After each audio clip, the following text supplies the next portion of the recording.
What is good, Tesla family? It's Ray J back with another video, and in this one, I'm going to be talking about the one and only Tesla stock and what you should be looking after for the future. I'm also going to break down what's going on with the overall market and how this may affect Tesla, what's going on with Tesla's share price right now, and a major catalyst that's coming out in the very beginning of 2023 that will have a big effect on how Tesla performs for the month of January. Now, before I break anything down, before I get into any more details, I do have to mention a couple of things before starting.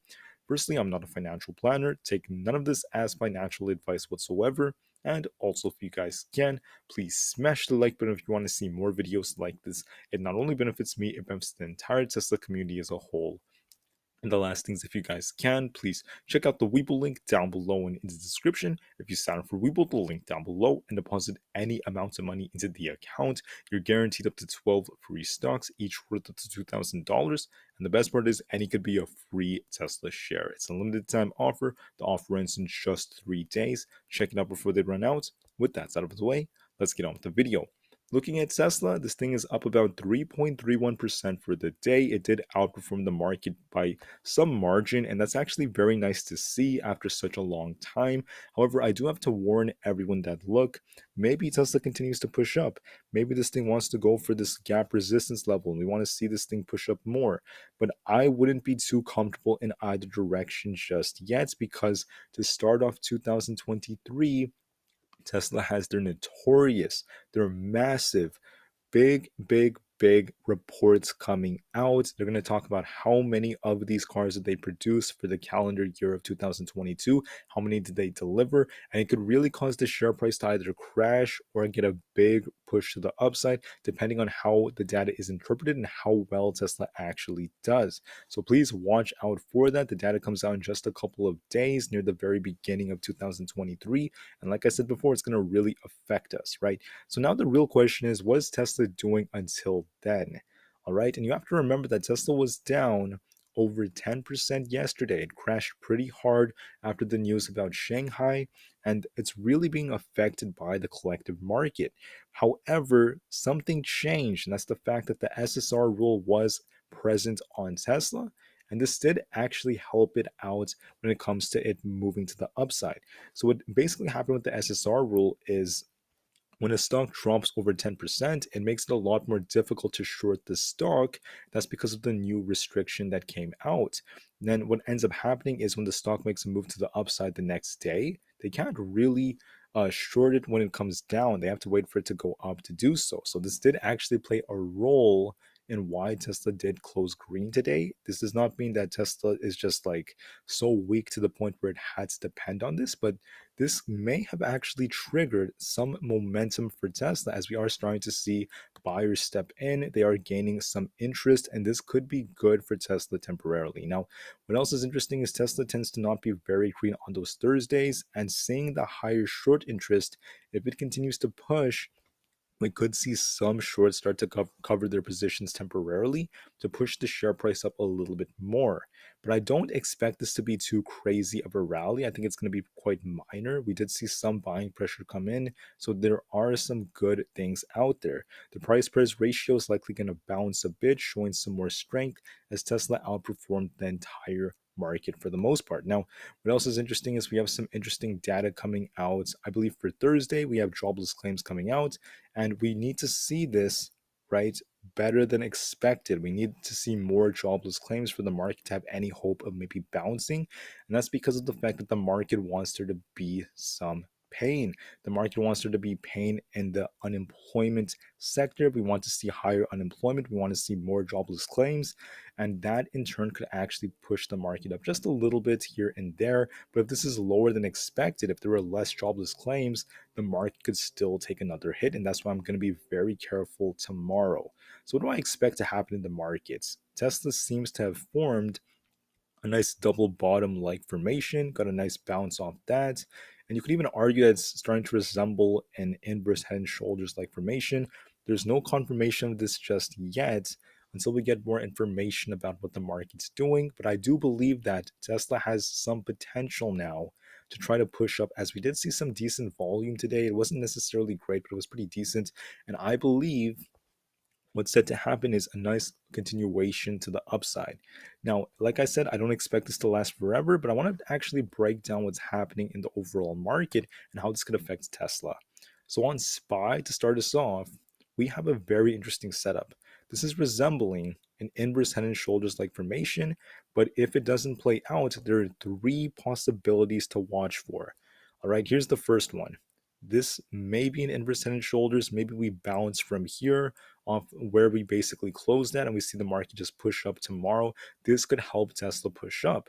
The second possibility is SPY comes down and we form a double bottom around 374, very close to our gap area around 374 flat, and then we bounce off 374.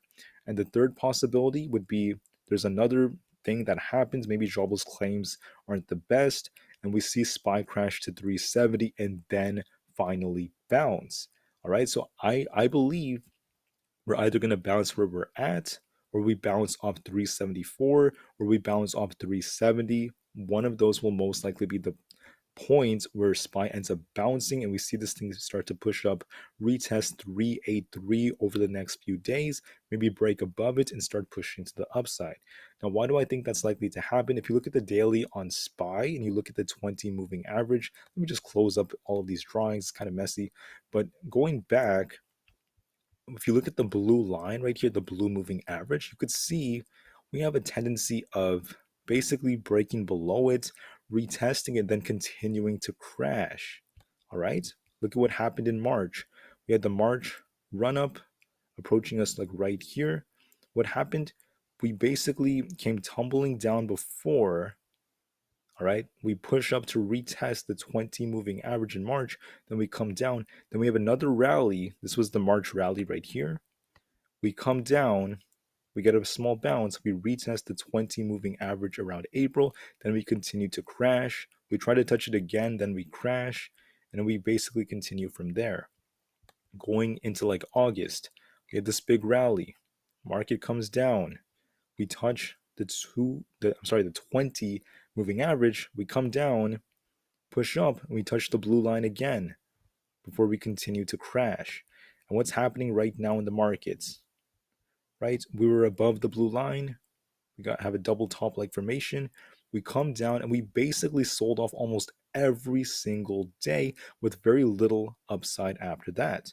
So I believe if we are set for the inverse head and shoulders, we could bounce here, or we could come down a little lower, then bounce, or we come down to 370 and then we bounce, and we could actually retest the 20 moving average. What else is interesting is it happens to be very close to this 390 level. That's the exact zone I was mentioning previously. I just didn't expect us to crash this hard first. So, what could happen in the markets is we come down, we get another bounce, retest the 20 moving average, hitting 390. All right. And then we get a big rejection and the market crashes. When may we retest the 20 moving average? Maybe by January sometime. It is still very possible for there to be one last pop in this market, as crazy as that sounds. And if that's the case, what else is interesting is when you look at Apple's in a very critical zone. I'm not going to really show you guys the left side of the chart. Just note that 125 to 121 is where Apple will likely bounce. So if it bounces, this could actually help bring back up the QQQ and also the SPY. QQQ also tends to bounce around 258 to 259. If not, then we have about 254 around here. So one of these levels is pretty close to where the QQQ is. We could have a little bit more downside before this thing bounces. And if it does get a small bounce, I'm not saying it's going to be huge, just a small bounce, a minor one. This could actually help Tesla a bit. This could help Tesla. Let me just show you guys the chart. This could actually help Tesla continue to push up, maybe chop a little bit back and forth, and maybe go to either gap resistance, maybe even fill the gap up here around 120. So it is possible. It's going to depend on the market. But if we don't achieve this, if we stop at like 117, we just get stuck here by the time the 30th ends, by the time Friday ends of this week, I don't really know what's going to happen after that until we get the data. So please remember, it's pretty obvious Tesla's going to most likely stay in this zone between 108 to about 116, 117 ish. It'll basically chop back and forth around here. Then we might see this thing get a break to the upside a little bit higher if the market bounces. It is still very possible for Tesla to do that.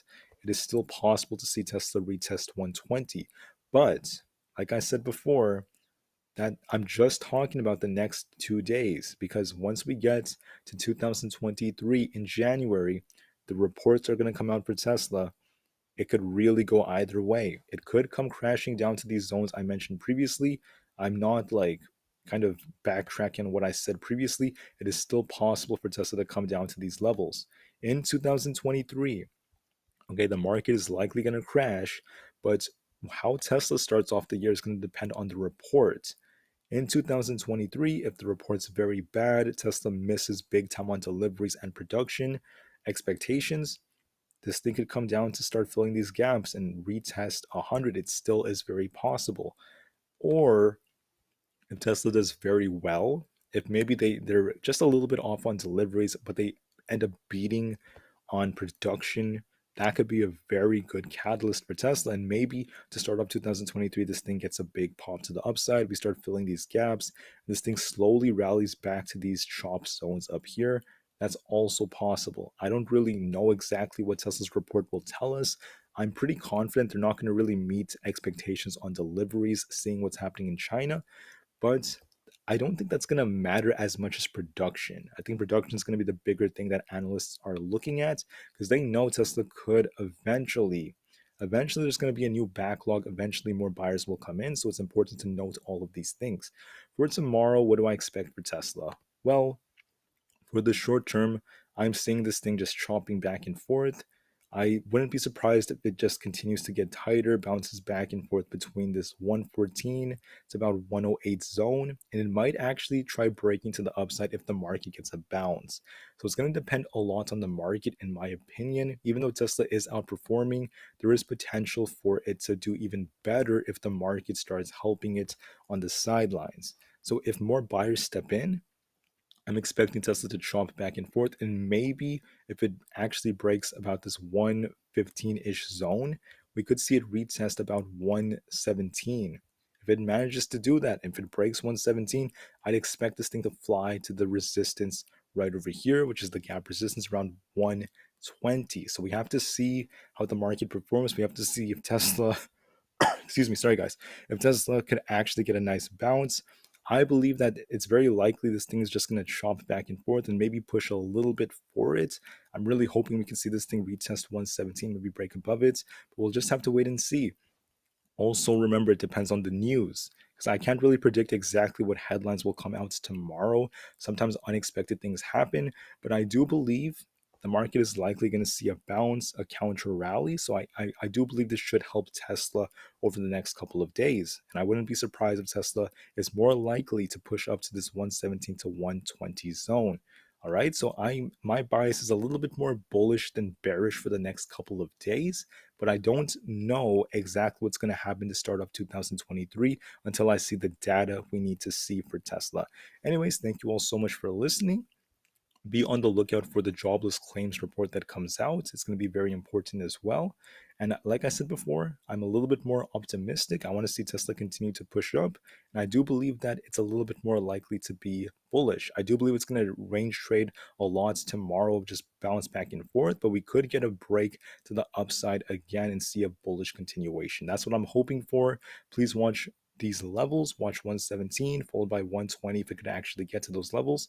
And anyways, I'll see you guys in the next one. Tesla to the moon, because the long-term future is still incredibly bright. I'm still very bullish long-term on Tesla. And peace out.